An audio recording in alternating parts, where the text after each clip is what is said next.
Welcome back to MacBreak Studio. I'm Mark, and this is Steve, as you guys know. And Steve's going to talk a little bit more about markers, which is good because Mark's movable markers is just a little bit too much alliteration. It is Mark's movable markers. In fact, let's look at markers and what I don't like about them, and then show you my really cool chapter markers specifically, right? Chapter markers specifically. Okay, so take a look.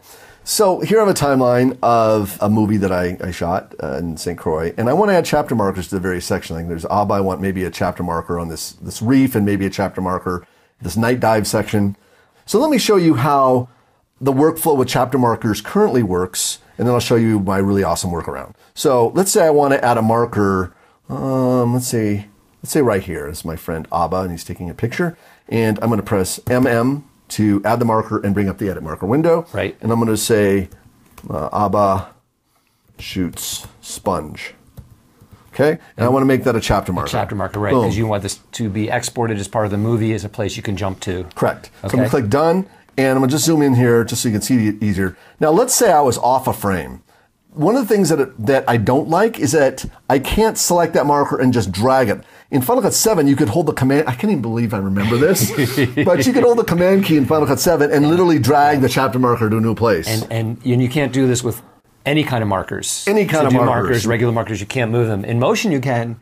In Final Cut. That's UI inconsistent. That's UX inconsistency. Yeah, but you have figured out a way to do movable markers. Yeah. All right. So let's go ahead and start by, I guess I could just delete Get rid of that guy. Get rid of, delete it. Okay. So zoom back out. And if you saw the episode that I did on frame.io, turning comments into chapters, I took their idea and, well, my editors took their idea and actually took it further with Final Cut Pro 10. That's what they did. Yes. Okay. So what we're going to do is we're going to start, I'm in the constant event. This is an event that you would have items that you use regularly throughout your edit process. Okay. It could be stock photography, it could be a bug, it could be, you know, the ending music you always use, some sound effect. That's why I call it constant. What I'm going to do is click inside here and press Option G. I'm going to add a compound clip.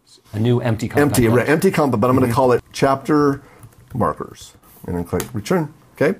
Now I'm going to open the chapter marker container by double clicking. And I'm going to add a gap clip by pressing Option W.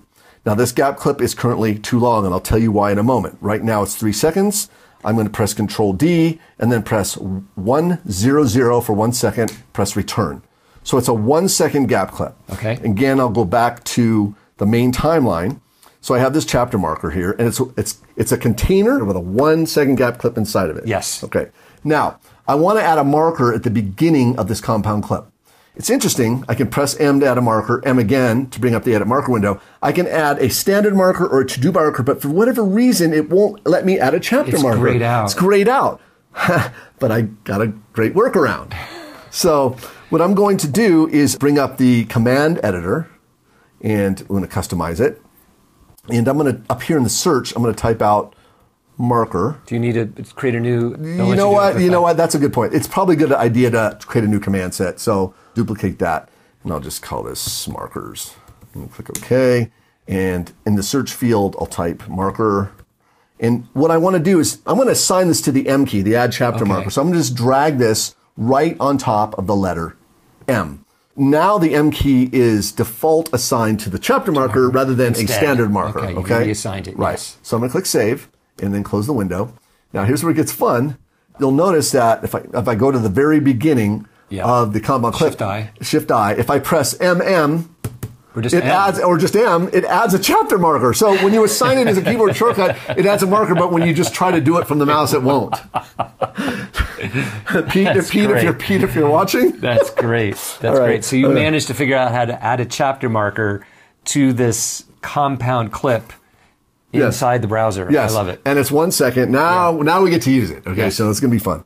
Down on the timeline, so let's go ahead and let's say I want to add a marker right there. So this time I'll just press Q, and it adds. There it is. There it is. Yes. And you'll notice it shows up in the index, in the chapter marker index. And I could play this and just add them as I'm playing. So I'm just going to play this. Actually, jump down a little bit to the night dive. And right when it gets to the night dive section, Q. I'm just going to play a little bit more, and then play down here. Maybe let's down here.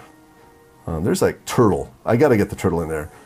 Q. Okay, so I play and I press Q and it adds the chapter marker. And the reason I made the gap clip 1 second inside is that it makes them easy to select. Because if it was one frame, then it's really hard to, and if it's zoomed way in. Right, and then if it's 10 seconds or 3 seconds, I think it takes up too much space. But it's really up to you how big you want to make that gap. Yeah. But point is that I can now move this. Now this chapter marker, I was off. It really needs to be right there at that frame. This is what I love about this. I could just move there, and it's perfectly on the frame. I could not do that with the standard chapter marker. But just like standard chapter markers, they show up in the timeline index if you selected the chapter marker tab, and there you can rename them. I'm going to go ahead and download this. ABBA sponge, okay? That's one, and then this one is, what is this? I go to this marker, and that's night dive, turn. Oh, it's not exactly on the right frame, really. Actually, that's not a night dive. It's still kind of day there. There's the night dive. It really needs to go there. Freaking awesome! I can move the chapter marker. Now, I've been through this. You're sitting there and deleting and adding them again. Right. It may seem like a lot of work at first, but it's really not, because if you create a constants event or a library with these things in it, it's just created once, and then you can just, and it's there all the time. And it works great, as you can see. I love it. Right. Another very cool workflow tip. Thanks to Travis and Spencer, our editors at Ripple Training. Your editors are on a roll. They're on a roll. All right. Hope you guys like that one. Ripple Training is who we are. You can find us online, all the usual social media places. Please stick around for next week's episode of MacBreak Studio.